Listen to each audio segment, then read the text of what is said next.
చూడండి సార్, నేను వంటవాడినై ఉంటే రుచిగా చేసి మీ కడుపు నింపగలను. క్రీడాకారుడినై ఉంటే బౌండరీ అవతలకి బాలు కొట్టగలను. గాయకుడినై ఉంటే 6 రాగాలను ఆలపించి మిమ్మల్ని ఆనంద పెట్టగలను.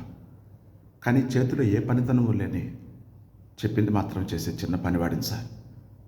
పని కల్పించారు కదా అని పద్ధతి లేకుండా మాట్లాడుతూ, సహాయం చేశారు కదా అని సంస్కారాన్ని మర్చిపోవద్దు సార్. ప్రయోజనం లేని పనుల కోసం ఉన్నదంతా ఖర్చు పెట్టాలి అనుకునే మీరు ఊపిరి బిగపెట్టి పని చేసే మా దగ్గరికి వచ్చేసరికి ఎందుకు సార్ లేనిపోని బేరాలాడుతున్నారో బాగా గుర్తుంచుకోండి.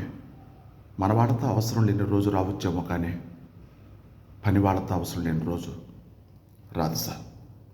సార్, వర్క్ లేకపోయినా వర్కర్ ఉండగలడేమో, కానీ వర్కర్ లేకపోతే ఈ వరల్డే ఉండదు. జై హింద్.